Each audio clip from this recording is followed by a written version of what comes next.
अच्छा, last video में हमने एक्सटर्नल CSS के बारे में देखा था। अब जो है ना और चीज़ें देखते हैं, जैसे कमेंट्स हो गए। CSS के कमेंट बेसिकली वो डेवलपर्स को समझाने के लिए होते हैं, ये इनका कोई काम नहीं होता। ये सिर्फ ऐसे ही लाइन्स होती हैं जो देख के डेवलपर समझ जाता है कि इसमें क्या है, तो ये इसी तरह लिखते हैं। चलो इसका मैं यहाँ पे एग्जांपल भी दिखाता हूँ कि यहाँ पे अगर मैं कमेंट लिखना चाहूँ तो ये स्लैश है और उसके बाद स्टार, और मैं स्टार और स्लैश, सॉरी ये बार मैं शिफ्ट को प्रेस कर रहा हूँ। इनके बीच में कुछ भी लिखेंगे ना, वो ना डॉक्यूमेंट पे अप्लाई होगा ना ही शो होगा, कुछ भी नहीं होगा। बस ये एक कमेंट होता है जो डेवलपर्स को समझाने के लिए होता है। जैसे मैं यहाँ पे स्टाइल्ड फॉन्ट से लिखूँ, यहाँ स्टाइल फॉन्ट से हियर, ऐसे कुछ भी कमेंट लिखेंगे तो ये यानी कि बस ऐसे ही समझाने के लिए होता है। कैप्शन होता है एक, ये दिखेगा नहीं यहाँ पे, कुछ भी इसका यहाँ पे इम्पैक्ट नहीं पड़ता, बस ये समझाने के लिए होते हैं कमेंट्स, इनको हम बोलते हैं। तो ये HTML में भी अलग से होते हैं और CSS में इस तरह डिफाइन करते हैं। इसके अलावा हो गए हमारे कलर्स तो बहुत होते हैं। ये tomato orange, dodger blue, medium sea और ग्रे, स्लेट ब्लू, वायोलेट, और भी बहुत सारे हैं। यहाँ पे जाएंगे W3 स्कूल में 140 कलर के नेम से हैं, मगर मैं अभी इनको छोड़ रहा हूँ क्योंकि ये बात का टॉपिक है। कलर्स को हम इस तरह भी डिफाइन कर सकते हैं, इस तरह। चलो मैं एक इसका एग्जांपल दे देता हूँ। जैसे हमने ये रेड किया हुआ है ना, तो यहाँ पे अगर हम RGB लिखेंगे और उसके अंदर ये वैल्यूज़ देंगे जो RGB के वैल्यूज़ होते हैं, तो ये ब्लू वगैरह यहाँ से चेंज होंगे जो भी होंगे ना। अगर मैं इसको 50 करूँ और इसको भी 50 करूँ तो कोई और कलर बनना चाहिए।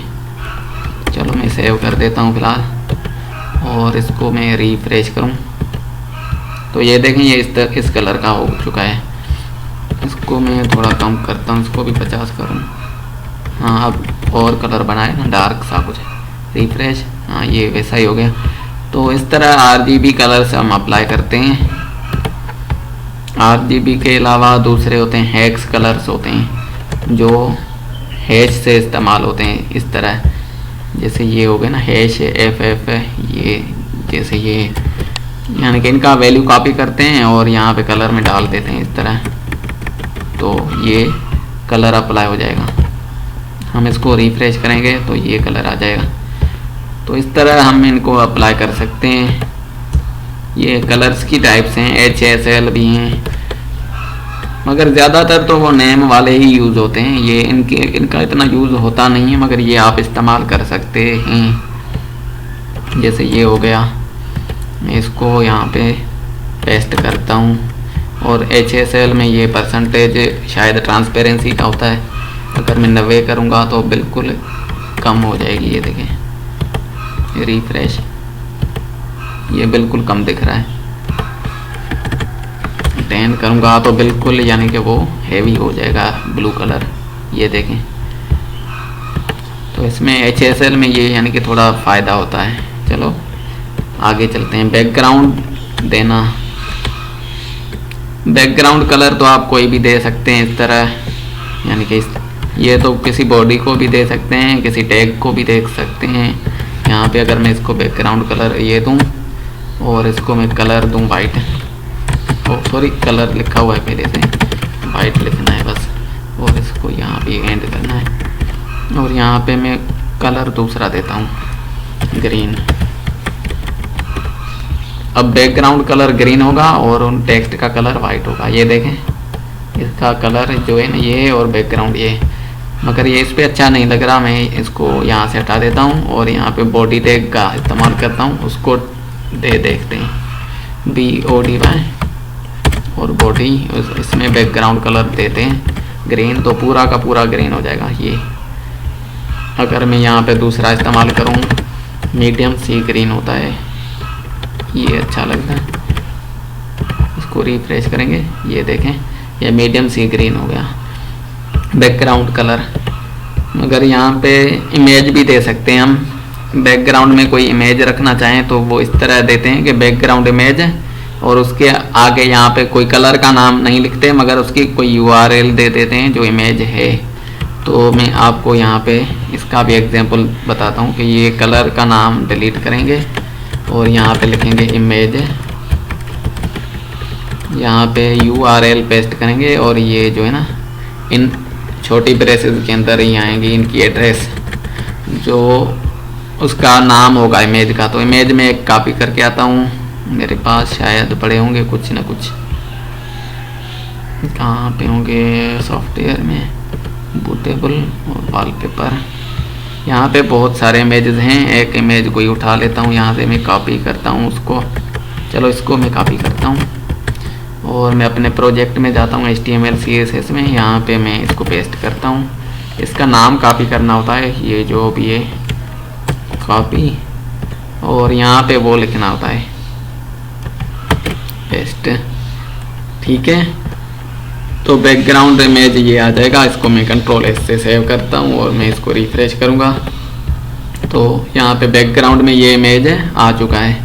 तो और भी इसकी सेटिंग्स वगैरह होती हैं तो वो भी देख लेते हैं। यहाँ पे बैकग्राउंड रिपीट, अच्छा बैकग्राउंड इमेज में जो है ना बैकग्राउंड रिपीट की प्रॉपर्टी ये इस्तेमाल होती है। कितनी अगर पिक्चर छोटा हो या कोई और मसला हो तो ये किस तरह, यानी कि स्क्रीन को पूरा किस तरह करेगा। अगर इमेज यहाँ पे कम हो रहा है और इमेज इतना छोटा है कि यहाँ पे ही वो एंड हो रहा है ना, तो इस तरफ भरे या इस तरफ भरे तो वो किस तरफ यानी कि स्क्रीन को पूरा करे, तो ये यहाँ पे हम डिफाइन करते हैं इसमें। और नो रिपीट करेंगे तो वो रिपीट नहीं होगा, यानी कि बस वहाँ पे ही एंड हो जाएगा। मगर फ़िलहाल जो इमेज है वो तो बहुत यानी कि बड़ा है, तो ये स्क्रीन पे फिट है। इसको थोड़ा जूम आउट करके देखूं, हाँ इस तरह है ना, नो रिपीट किया हुआ है तो देखें ये वाइट एरिया जो है ना ये नहीं भरा हुआ। अगर मैं इसको X रिपीट कर दूं और इसको मैं रिफ्रेश करूं तो ये यहाँ पे रिपीट होगा हॉरिजॉन्टली, और अगर इसको मैं Y रिपीट करूँगा ना, रिपीट Y, तो ये वर्टिकली रिपीट होगा नीचे, ये देखें इस तरह। तो मैं फ़िलहाल के लिए ये रिपीट नो रिपीट करता हूँ, रिपीट ना हो, एक ही इमेज हो, ठीक है। और इसके अलावा दूसरी प्रॉपर्टीज भी होती हैं। पोजीशन है कि इमेज कहाँ पे शो हो, लेफ्ट में, राइट में, यहाँ, मगर ज़्यादातर इसका यूज़ नहीं होता क्योंकि हम पोजीशन इसकी चेंज करते नहीं। बैकग्राउंड अटैचमेंट फिक्स्ड, अच्छा ये है बहुत काम की चीज़ है। पहले आपको बताऊं कि क्या होता है इसका काम। अगर मैं इसको जूम करूं और टेक्स्ट फ़िलहाल मेरे पास बहुत कम है ना, इसमें अगर कुछ लिख दूं, चलो मैं यहाँ से कुछ उठा लेता हूँ लिखने के लिए, मगर कुछ है नहीं फ़िलहाल। इंट्रोडक्शन में ये कुछ भी यानी कि जो भी लिखा हुआ है मैं फ़िलहाल कॉपी करता हूँ, अपनी HTML डॉक्यूमेंट में जाता हूँ और यहाँ पे इसको पेस्ट कर देता हूँ 4-5 मरतबा। तो मैं इसमें स्क्रॉल बार आ जाएगा, हाँ स्क्रॉल बार आ गया। अब देखें मैं नीचे स्क्रॉल जब कर रहा हूँ ना तो इमेज भी पीछे से स्क्रॉल हो रही है, देखें इमेज एंड हो गई। मगर मैं चाहता हूँ कि ये कंटेंट जो है ना ये सिर्फ स्क्रॉल बार से नीचे जाए, इमेज वहीं पे रुकी रहे। तो वो यहाँ से करेंगे स्टाइल में जाके, और यहाँ पे ये सॉरी ये मैंने कॉपी गलत कर दिया, बैकग्राउंड अटैचमेंट जो होता है बैकग्राउंड और डैश अटैचमेंट, इसको फिक्स्ड कर देते हैं ना। तो अब देखना इसको मैं रिफ्रेश करूँगा, अब मैं इसको नीचे करूँगा ना तो इमेज देखें वहीं पे ही रुकी हुई है, बस कलर से ये टेक्स्ट नीचे ऊपर जा रहे हैं, ठीक है। इमेज नहीं इधर उधर हो रही इससे स्क्रॉल बाहर से, ठीक है। इमेज वहीं पे ये है, सिर्फ टेक्स्ट नीचे हो रहे हैं। तो ये होता है बैकग्राउंड अटैचमेंट का काम। इसमें दूसरे भी होते हैं मगर फ़िलहाल ये ज़्यादा यूज़ होता है इसकी प्रॉपर्टी। और इसके अलावा हम कहाँ पे थे, बैकग्राउंड्स में थे, और इसके अटैचमेंट तो देख ली, शॉर्ट एंड ये क्या है, हाँ अच्छा इसको एक ही लाइन में हम लिख सकते हैं अलग अलग से, यानी कि लिखने के बजाय इस तरह भी हम इसको लिख सकते हैं, मगर वो भी ठीक है, ये भी ठीक है, जो आपको स्ट्रक्चर सही लगे आप उस तरह से लिखें। इस तरह क्या होता है कि अब आप बॉडी को देना चाहते हैं ना, बैकग्राउंड लिखेंगे, इसने कलर भी नहीं लिखा, बस उसके बाद कलर दे दिया है और URL दे दिए और नो रिपीट कर दिया है और राइट आप इसको कर दिया है। और भी कुछ यहाँ पे लिखना चाहें तो वो लिख सकते हैं। चलो मैं इसी को कॉपी करता हूँ और मैं इन तीनों चीज़ों को हटा के फ़िलहाल इसको हटाता हूँ और ये जो URL है इसकी ये मैं यहाँ पे पेस्ट करता हूँ और मैं इसको भी हटा देता हूँ। अब देखें, बैकग्राउंड अगर कलर देना चाहें तो ये होगा, अगर इमेज देना चाहें तो ये होगा। अब मैं कलर को हटा देता हूँ फ़िलहाल। हमने ये इमेज दे दिया है बैकग्राउंड में और नो रिपीट कर दिया है और इसको मैं हटा देता हूँ और यहाँ पे लिख दूँगा फिक्स्ड। ठीक है, मैं अब सेव किया। अब इसको रिफ्रेश करूँगा तो सेम ही चीज़ होगी। ये देखें, बिल्कुल सेम चीज़ है, कोई डिफरेंस नहीं आया।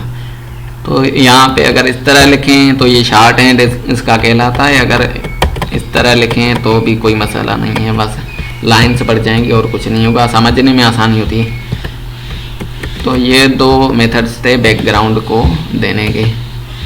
उम्मीद है आपको समझ में आ गया होगा ये बैकग्राउंड देने का। और बॉर्डर्स, अच्छा अब ये बॉर्डर्स का जो है ना टॉपिक बहुत ही इम्पोर्टेंट टॉपिक है, तो इस पर बहुत ध्यान देना होगा, इसीलिए नेक्स्ट वीडियो में